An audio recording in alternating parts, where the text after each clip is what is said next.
Shalom bagi saudara terkasih dalam Tuhan. Puji nama Tuhan, kita bersyukur buat kasih dan kebaikan Tuhan dalam kehidupan kita. Pada hari ini sama-sama kita bisa menyembah Tuhan. Kita mau siapkan hati kita masuk dalam hadirat Tuhan. Mari sama-sama kita tundukkan kepala. Tuhan, Kau baik, sungguh baik, sangat baik dalam kehidupan kami.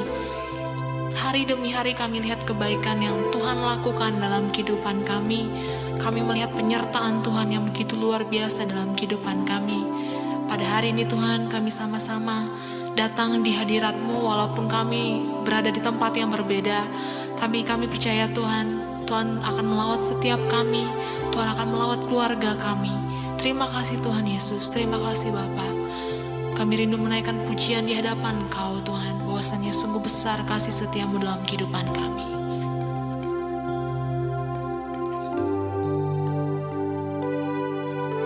Sungguh besar setia-Mu, Kau nyatakan bagiku. Kau Bapa yang selalu mengerti isi hatiku. Kemuliaan-Mu Kau janjikan, aku tetap percaya.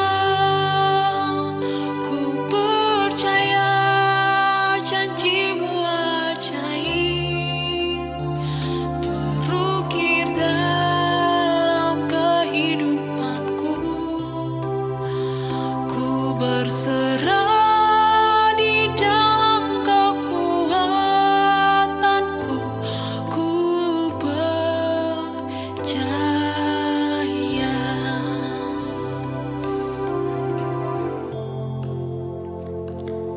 Terima kasih Tuhan.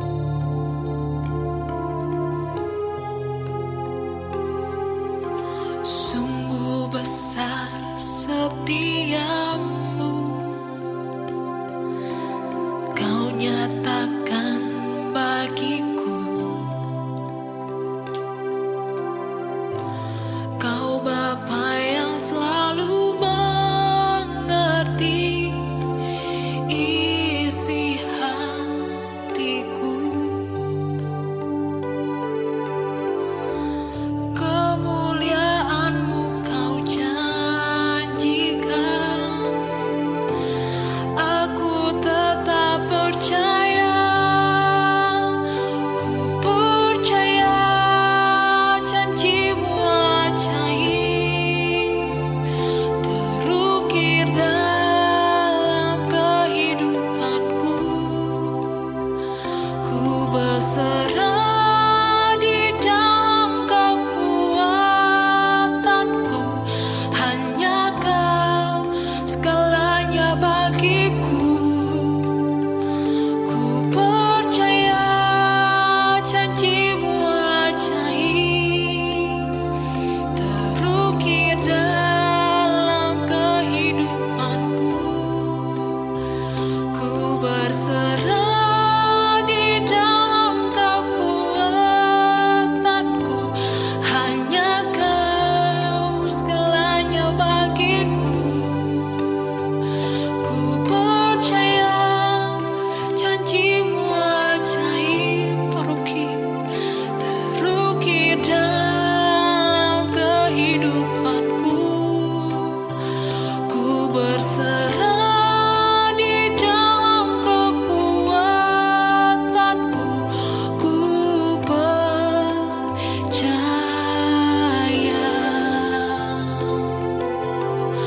Kami percayakan janji-Mu Tuhan. Kau nyatakan dalam hidup kami, Yesus. Mari panggil Dia, Yesus Tuhan. Kau Allah yang sanggup, Kau Bapa yang setia dalam hidup kami. Kami percaya janji-Mu Tuhan. Kami percaya kasih-Mu Kau nyatakan dalam hidup kami. Yesus Tuhan, Kau lawat setiap setiap kami Tuhan dimanapun kami berada. Kami mengalami perjumpaan pribadi dengan Kau Tuhan. Yesus Tuhan, syukur bagi nama-Mu. Terima kasih buat kasih-Mu Tuhan, nyatakan dengan iman-Mu. Ku percaya janji-Mu ajaib terukir dalam kehidupanku. Ku berserah di dalam kekuatanku, hanya Kau segalanya bagiku. Ku percaya janji-Mu ajaib terukir dalam kehidupanku. Ku berserah di dalam kekuatanku. Ku percaya, ku berserah, ku berserah di dalam kekuatan-Mu. Ku percaya.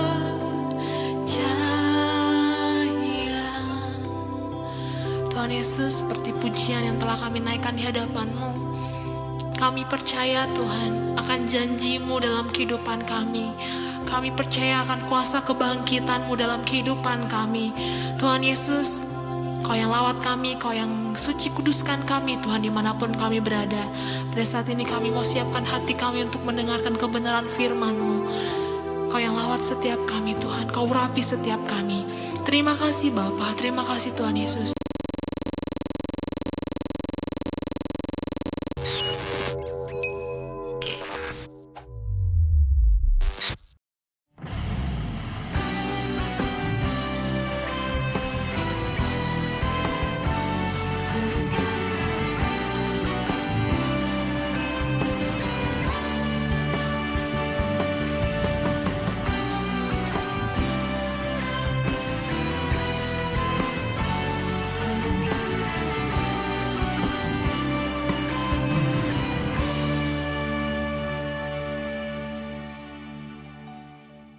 Sebelum kita mendengarkan firman Tuhan, mari kita berdoa. Bapa di dalam surga, kami bersyukur buat pagi hari ini. Kami boleh menikmati firman Tuhan, kami boleh beribadah kepada Tuhan, kami boleh memuji dan memuliakan Tuhan. Di tengah-tengah suasana yang masih membuat banyak orang takut, sehingga kami gereja-Mu tidak bisa beribadah di gedung gereja. Tetapi saat kami di rumah, kami pun pasti merasakan hadirat Tuhan, jamahan Tuhan, kuasa firman-Mu. Terima kasih Bapa, berkati setiap penyampaian firman Tuhan ini. Urapan-Mu turun atas hamba-Mu dan setiap keluarga, setiap pribadi yang mengikuti jalannya ibadah pada pagi hari ini. Di dalam nama Yesus Kristus, Tuhan dan Juru Selamat kami yang hidup, kami mengucap syukur. Haleluya. Amin. Ya, hari ini kita belajar satu tema firman Tuhan tentang mendengar dan merespon. Ya, tema ini adalah kebetulan tema yang saya buat untuk bulan ini, saudara. Saya mendapatkan pelayanan seharusnya tanggal 19 ini di ibadah 1 dan GSG Sakura. Tetapi ternyata semua berjalan berbeda dan GBI Pasir Koja semua boleh beribadah secara online dan saya boleh menyampaikan kepada semua jemaat, semua cabang. Tuhan memberkati. Ya, tentang mendengar dan merespon. Ayat firman Tuhan yang akan kita baca adalah di dalam Lukas 24 ayat 10 dan sampai 12. Perempuan-perempuan itu ialah Maria dari Magdalena dan Yohana dan Maria ibu Yakobus dan perempuan-perempuan lain juga yang bersama-sama dengan mereka memberitahukannya kepada rasul-rasul. Tetapi bagi mereka perkataan itu seakan-akan omong kosong dan mereka tidak percaya kepada perempuan-perempuan itu. Sungguh pun demikian, Petrus bangun lalu cepat-cepat pergi ke kubur itu. Ketika ia menjenguk ke dalam, ia melihat hanya kain kapan saja. Lalu ia pergi dan ia bertanya dalam hatinya, apa yang kiranya telah terjadi? Ada 3 respon yang berbeda ketika berita tentang kebangkitan Yesus disampaikan kepada para murid dan rasul oleh wanita-wanita ini, yang terutama Maria Magdalena yang secara langsung bertemu dengan Yesus dan mendapatkan tugas untuk memberitakan ini. Pertama, wanita itu setelah mendengar kemudian teringat akan perkataan Yesus. Setelah itu segera mereka menyampaikan kepada 11 murid. Jadi Maria ketika dia bertemu dengan Yesus, kalau para wanita mungkin mendengar khotbah saya pada hari Selasa yang lalu, Maria bertemu dengan Yesus dan Yesus berkata, sampaikan kepada saudara-saudaraku. Maria melakukan semua itu. Yang kedua adalah ada yang menanggapi sebagai berita bohong alias omong kosong sehingga mereka merespon dengan pasif. Tetapi ada satu yang kita lihat, Petrus dikatakan sungguh pun demikian. Petrus ragu, tapi Petrus bangun lalu cepat-cepat pergi ke kubur. Jadi Petrus sekalipun ada rasa ragu, tetapi ia tetap pergi berlari menuju kubur dan bertanya apa yang terjadi. Ya, pada waktu sebelumnya Petrus bersama Maria Magdalena memang pergi ke kubur. Kuburnya memang kosong. Mungkin benar waktu itu Petrus berpikir Yesus sudah dicuri. Tetapi ketika Maria kembali berkata bahwa aku bertemu Yesus dan Yesus sudah bangkit, maka Petrus kembali ke sana. Saudara, ini cerita tentang bagaimana mendengar dan merespon. Menanggapi ketiga respon yang berbeda tadi, ya saat ini tentu kita sedang melihat banyak hal ya zaman sekarang ini. Dan kita perlu belajar sebagai anak-anak Tuhan bagaimana kita merespon setiap berita, merespon setiap situasi, merespon setiap keadaan. Saudara, diaplikasikan dalam kehidupan sehari-hari pada saat ini tentu bukan lagi tentang berita kebangkitan Yesus. Saya percaya kita semua sudah percaya bahwa Yesus sudah bangkit, bahkan dia sudah naik ke surga. Tetapi pada saat ini kita perlu menyimak bagaimana kita merespon keadaan-keadaan zaman sekarang ini. Bicara tentang respon adalah sesuatu hal yang simpel, saudara. Sesuatu yang sangat sederhana.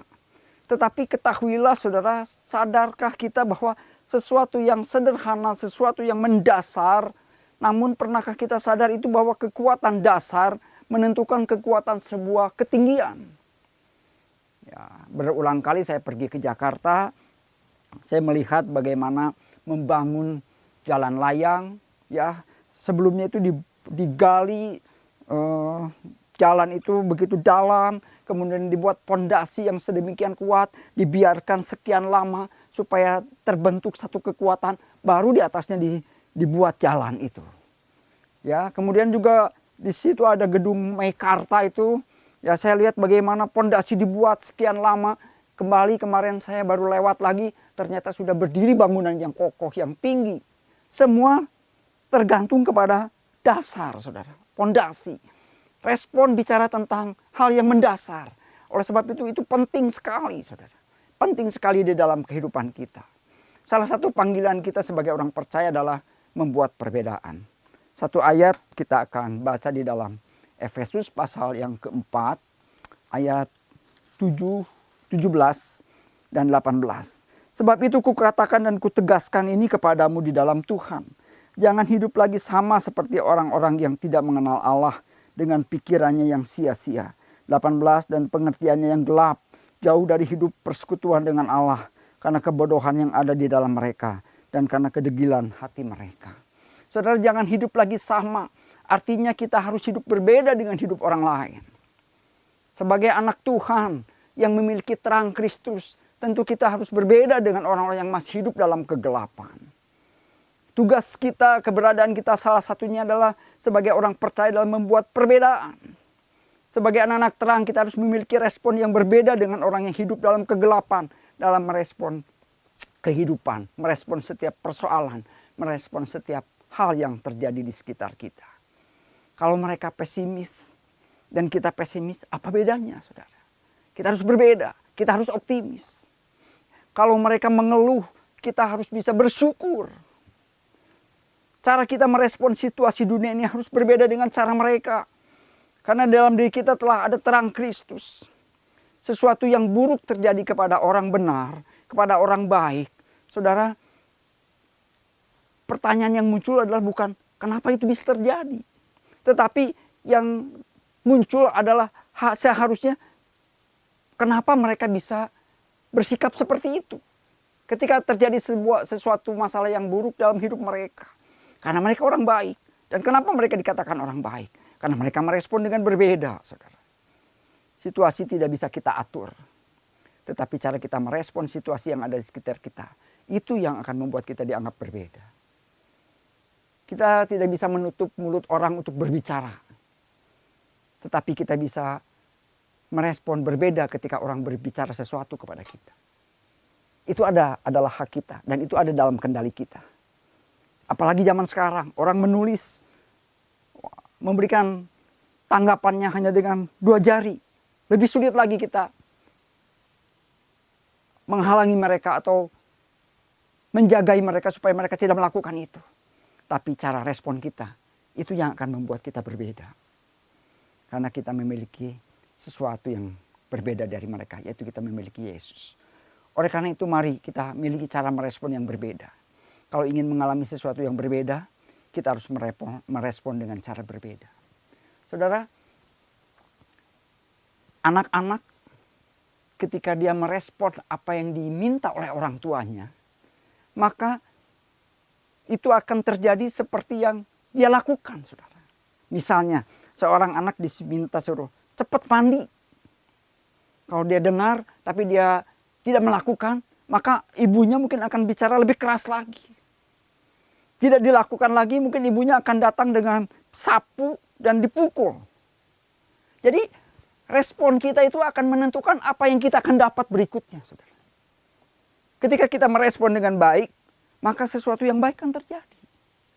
Saudara, ketika satu saat istri saya menunjukkan di handphonenya ada sepatu yang bagus. Kalau biasanya mungkin saya respon, sepatu udah banyak kok beli sepatu lagi. Saudara, kalau saya merespon begitu, maka akan terjadi adalah sebuah kesalahpahaman. Akhirnya istri saya akan marah, kemudian saya juga marah, terjadilah pertengkaran. Cuman karena saya merespon.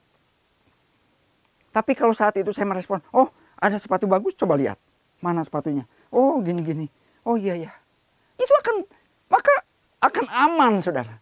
Jadi dari apa yang kita responkan, itu akan menentukan sesuatu yang terjadi berikutnya, saudara.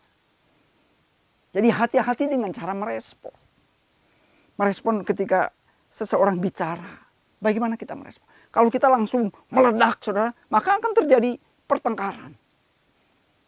Ya, beberapa waktu lalu dalam sebuah grup WhatsApp, ya ada namanya di WhatsApp, saudara, orang bisa menulis secepatnya gitu. Ya, ketika saya melihat, wah, ini akan terjadi sebuah kesalahpahaman, tapi saya coba merespon dengan baik. Saya coba merespon dengan memberikan alasan kenapa ini harus dilakukan. Kemudian setelah diberikan alasan, kemudian saya menulis sesuatu yang berbau humor, saudara. Kemudian itu menjadi cair dan akhirnya baik. Tapi kalau misalnya saya respon, wah, kok gini sih jawabannya? Wah, sama ini langsung saya left. Saya keluar, saya marah. Ya, yang saya dapat berikutnya adalah sesuatu hubungan yang menjadi tidak baik. Jadi hati-hati dengan merespon. Cara kita merespon sangat tergantung dari cara kita berpikir, saudara. Roma 12 ayat yang kedua berkata, Roma pasal yang ke-12 ayat yang kedua, janganlah kamu menjadi serupa dengan dunia ini, tetapi berubahlah oleh pembaharuan budimu, sehingga kamu dapat membedakan manakah kehendak Allah, apa yang baik, yang berkenan kepada Allah, dan yang sempurna. Janganlah kamu menjadi serupa dengan dunia, katakan. Artinya kita harus berbeda, saudara. Keberadaan kita di dunia ini sekali lagi untuk membuat perbedaan. Bagaimana kita bisa merespon berbeda jika kita masih memiliki cara berpikir yang sama? Pola pikir kita. Respon yang benar itu ditentukan oleh cara kita berpikir. Dan cara berpikir yang baik itu adalah cara pikir yang selalu diubahkan, diperbaharui oleh firman Tuhan. Ada satu istilah berkata, right response produce right living. Respon yang benar akan menghasilkan hidup yang baik. Seperti contoh yang tadi. Respon yang benar ditentukan oleh cara berpikir yang selalu diperbaharui oleh firman Tuhan. Cara berpikir tahun lalu belum tentu sama dan pas untuk kita pakai saat ini, saudara. Kita perlu berpikir terus, diperbaharui terus oleh firman Tuhan. Saya bersyukur, saudara, sejak saya kecil, sejak saya sekolah minggu, Alkitab ini tidak pernah berubah. Semua sama, saudara. beritanya sama, ceritanya sama, tulisannya sama. Tetapi sampai saat ini masih up to date. Ini masih bisa menjadi jawaban untuk hidup saya saat ini, saudara. Dari saya menjadi anak-anak, sekarang saya menjadi seorang opa. Alkitabnya sama dan ini tetap bisa diandalkan untuk menghadapi kehidupan. Luar biasa. Seperti software komputer yang memerlukan update untuk mengikuti perkembangan teknologi dan keadaan zaman. Jadi demikian juga pikiran kita. Jangan pernah sudah merasa cukup, bisa dan kuat sehingga saudara melupakan firman Tuhan.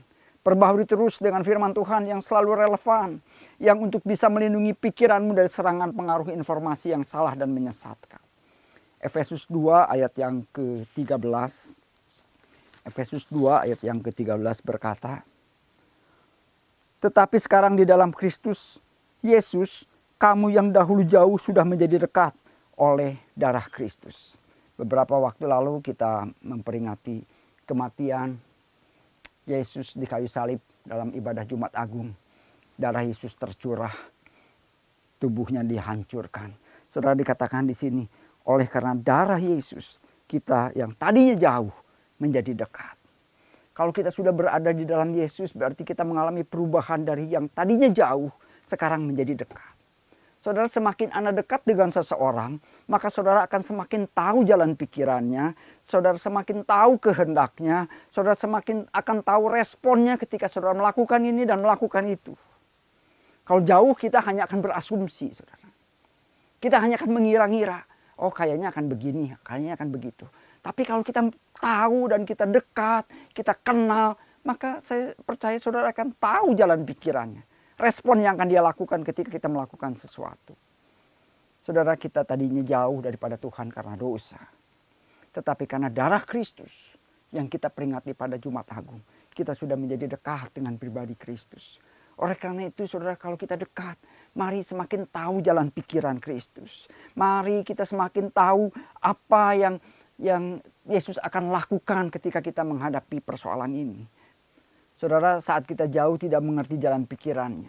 Tetapi karena darahnya yang sudah tercurah, kita sudah menjadi dekat. Oleh sebab itu mari upgrade pikiranmu dengan firman Tuhan. Sehingga kita bisa mengerti dan tahu jalan pikiran Tuhan. Saudara, firman Tuhan tidak mengubah keadaan kita. Tetapi mengubah perspektif pola pikir kita yang menjadi berbeda. Itu sebabnya kita perlu mengenal firman Tuhan. Kita perlu membaca firman Tuhan. Kita perlu mempelajari firman Tuhan. Pikiran kita diangkat lebih tinggi sehingga kita bisa memiliki iman yang membuat pola pikir kita menjadi selaras dengan pola pikir Tuhan. Ada satu ilustrasi yang menarik, saudara. Ya, ada dua anak muda yang tinggal dalam satu komplek yang sama, tapi dia juga bekerja dalam satu gedung yang sama, saudara. Sehingga dia pergi selalu bersama-sama. Tapi di tempat dia bekerja itu, yang satu bekerja di lantai dasar, tapi yang satu dia punya kantor di lantai 30. Tempat yang tinggi.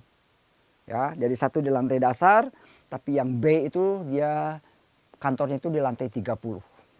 Cukup tinggi. Ya. Kemudian dua-duanya memang berada di pinggir, di depan gitu. Jadi dari kaca dia bisa melihat situasi di luar.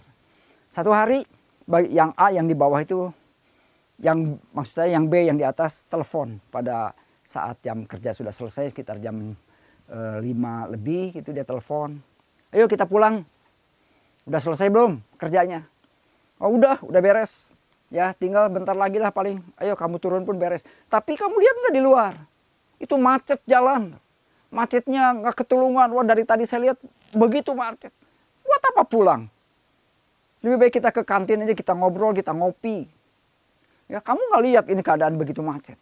Yang B di atas ngomong, hey kamu nggak tahu, saya ini ada di pinggir kaca nih, saya melihat keluar, memang macet. Tapi kamu nggak tahu, karena saya bisa melihat jauh. Macetnya itu hanya cuma sampai ujung jalan ini, ya kesananya kosong, kesananya itu sudah lenggang. Jadi kita keluar hanya sedikit aja, kita sudah bisa bebas. Saudara, satu persoalan yang sama, satu masalah yang sama, tapi dua perspektif yang berbeda. Cara pandang yang berbeda. A melihat masalah dan tidak melihat peluang. Sementara B, dia melihat masalah yang sama, tapi dia melihat sebuah peluang. saudara. Satu peluang karena ia berada di tempat yang lebih tinggi, sehingga ia bisa melihat lebih jauh, dan inilah pemikiran yang berbeda. Ini yang akan dilakukan oleh firman Tuhan ketika engkau setia membaca firman Tuhan, mendapatkan janji Tuhan, maka pola pikirmu akan berbeda dengan orang lain. Kok kamu bisa tenang menghadapi semua ini? Kok kamu bisa lihat? Karena kita tahu ada janji Tuhan. Ada satu pribadi yang menyertai kita, ada kuasa yang menjagai kita. Sebab itu saudara, mari pola pikir kita yang akan dirubah, saudara. Pola pikir yang lebih tinggi dan akan menghasilkan sebuah pengharapan, ada iman. Saudara, iman tidak menyangkali kenyataan, tetapi iman di tengah-tengah masalah memberikan peluang. Perspektif yang berbeda dari diri kita akan merespon berbeda. Sebagai anak-anak Tuhan, kita tidak hanya memiliki perspektif berbeda saja yang akan menghasilkan respon, tetapi juga saudara, kita memiliki pengharapan yang berbeda. Roma 15 ayat yang ke-13. Roma pasal 15 ayat yang 13 berkata, semoga Allah sumber pengharapan memenuhi kamu dengan segala sukacita dan damai sejahtera dalam iman kamu, supaya oleh kekuatan Roh Kudus kamu berlimpah-limpah dalam pengharapan. Tuhan ingin memenuhi kita dengan sukacita yang berlimpah-limpah. Karena saat kita penuh dengan sukacita, maka kita merespon berbeda ketika masalah datang dalam kehidupan kita. Kita akan memiliki perspektif berbeda saat menghadapi masalah. Dan karena itulah orang akan melihat Yesus dalam kehidupan kita. Kita tidak akan terlalu peduli dengan keadaan di sekitar kita. Karena kita dipenuhi oleh Tuhan dengan sukacita yang melimpah-limpah. Menghasilkan pengharapan di dalam Tuhan. Ini yang akan membedakan, saudara. Tuhan tidak hanya ingin kita punya perspektif dalam berpikir dan merespon. Tapi Tuhan juga memenuhi kita dengan sukacita. Ketika kita akan melakukan ini, ketika dalam hati kita ada pikiran positif, ada iman, kita akan dipenuhi dengan sukacita yang dikerjakan oleh Roh Kudus di dalam diri kita. Sehingga kita akan melakukan semua itu dengan sebuah ketenangan, dengan sikap yang penuh optimis, dan ini akan membuat orang tercengang. Kenapa dia bisa setenang itu menghadapi situasi seperti sekarang ini? Saudara, Matius 6 ayat 31 dan 34.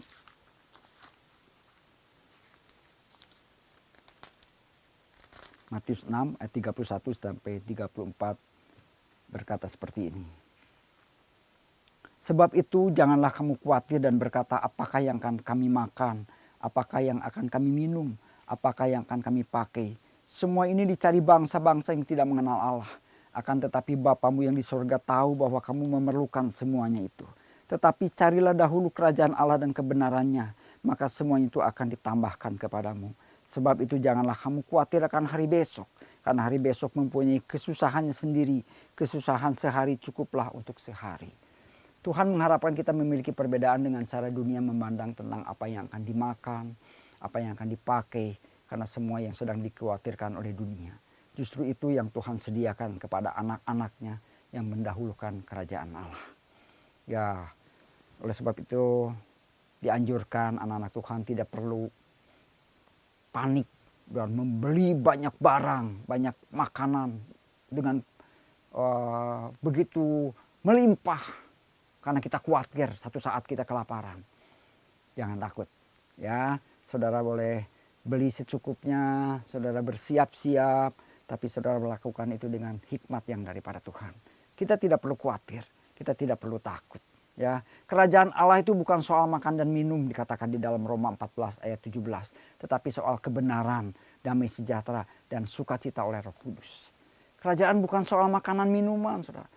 Jika seseorang tahu yakin tentang kebenaran sesuatu yang terjadi, maka ia tidak akan terpengaruh dengan apa yang sekitarnya katakan.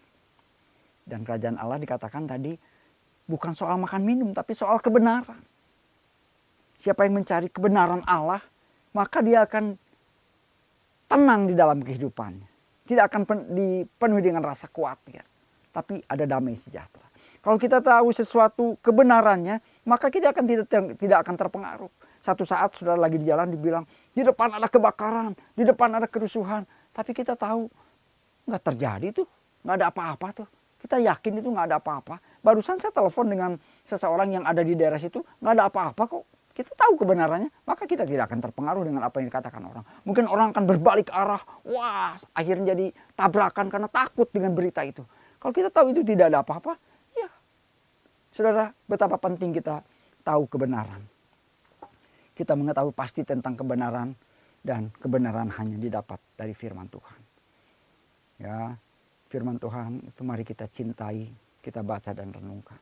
Mazmur Daud mengatakan, segala sesuatu ada batasnya, tetapi Tauratmu tidak terbatas. Saudara, ketika kita membaca firman Tuhan, Roh Kudus yang ada dalam diri kita, yang Tuhan sudah berikan kepada kita, Dia akan melanjutkan memberikan pemahaman sehingga membuat kita kuat dan aman. Mari miliki cara merespon yang berbeda terhadap situasi dan masalah yang terjadi, dengan cara berpikir yang selalu diperbaharui oleh firman Tuhan. Dengan demikian, saudara akan mengalami apa yang disebut dengan terobosan, breakthrough. Ayo bangun kekuatanmu dari dalam. Bangun dengan firman Tuhan. Bangun dengan kehidupan doa. Bangun dengan mengasihi Tuhan. Merenungkan firman Tuhannya. Saudara, kita diingatkan ketika satu saat Yesus ada di perahu. Kemudian ada badai yang mengamuk. Para murid berusaha menghadapi itu dengan pontang-panting, dengan kekuatannya. Kok Yesus bisa tertidur pulas? Karena Yesus memiliki different dengan respon. Respon Yesus membuat badai menjadi tenang. Berbeda dengan respon para murid yang membuat badai semakin seolah-olah menjadi lebih besar. Saat ini kita sedang menghadapi banyak persoalan. Kita tidak tahu apa yang akan terjadi. Tetapi kita percaya Tuhan tidak pernah meninggalkan kita. Firman Tuhan akan memberi kekuatan kita. Apa yang saudara harapkan saat ini? Tidak ada yang bisa bertahan. Tidak ada yang bisa mengatakan nggak takut dengan keadaan saat ini. Rasanya uang sepertinya tidak berarti. Banyak uang. Kalau terserang dengan hal itu, tetap aja mereka takut dan khawatir. Negara mana yang saat ini bisa terhindar? Yang namanya negara adikuasa, negara yang besar, negara yang modern, negara yang kuat. Tetap mereka kena dampak virus COVID-19. Ini membuktikan manusia itu tidak ada apa-apanya, saudara. Manusia itu rapuh, tapi kita bersyukur kita punya Tuhan. Berbaliklah kepada Tuhan. Cintailah Tuhan. Saat ini saat kita banyak di rumah, saat kita banyak berkumpul dengan keluarga, mari perbanyak waktu untuk membaca firman Tuhan. Perbanyak waktu untuk dekat dengan Tuhan. Cari Yesus, berdoa, berharap kepada Tuhan. Dia akan bicara, Dia akan menenangkan, Dia akan menumbuhkan hidupmu. Sehingga engkau tidak akan terlalu khawatir dengan kehidupan ini. Masa depan kita ada dalam tangan Tuhan. Mari meresponlah segala sesuatu dengan baik, dengan benar. Karena respon yang benar akan menentukan apa yang kau dapat ke depan. Dengar sesuatu, respon dengan benar. Dengar berita sesuatu, respon dengan benar.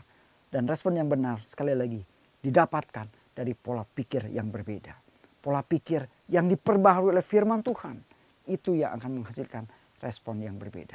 Dan kita bersyukur kita diberikan Roh Kudus yang akan memberikan damai sejahtera ketika kita merespon segala sesuatu dengan firman Tuhan. Kiranya firman Tuhan hari ini memberi kekuatan kepada kita, jemaat di Pasir Koja. Dukung terus jemaat-jemaat yang lain. Ayo saling mendoakan, saling mendukung mereka sehingga kita tetap kuat di dalam Tuhan. Tuhan Yesus memberkati. Mari kita berdoa sekali lagi untuk firman Tuhan yang sudah kita dengar. Terima kasih Tuhan untuk firman-Mu yang sudah kami dengar pada pagi atau siang hari ini. Biarlah firman-Mu memberi kekuatan kepada kami. Di tengah-tengah keadaan ini, biarlah kami boleh mengambil waktu yang baik Tuhan. Kami boleh semakin mendekat kepada Tuhan. Kami boleh semakin cintakan firman Tuhan. Karena hanya firman-Mu yang akan terus merevisi cara berpikir kami. Tuhan, supaya kami memiliki pola pikir yang baik, pola pikir yang benar, pola pikir yang terus memiliki perspektif ilahi. Sehingga ada hal-hal iman yang muncul di dalam kehidupan kami. Sehingga apa yang kami dapatkan selanjutnya adalah sesuatu yang baik. Karena ditentukan oleh apa yang kami lakukan dan kami responi. Mari Tuhan, kami bersyukur pada siang hari ini. Firman-Mu masih tetap kami bisa dengar. Berkati umat-Mu GBI Pasir Koja. Bahkan gereja-gereja lain di Indonesia ini Tuhan memberkati. Bahkan di seluruh dunia. Kami bersyukur biarlah kasih anugerah Tuhan terus ada di dalam kehidupan kami. Di dalam nama Yesus kami mengucap syukur. Haleluya. Amin.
Saudara-saudara jemaat yang dikasihi oleh Tuhan Yesus Kristus, sebelum kita mengakhiri ibadah kita pada hari ini, saya akan berdoa buat saudara, memberkati saudara sekalian. Mari kita mengangkat tangan sama-sama dan mari kita berdoa.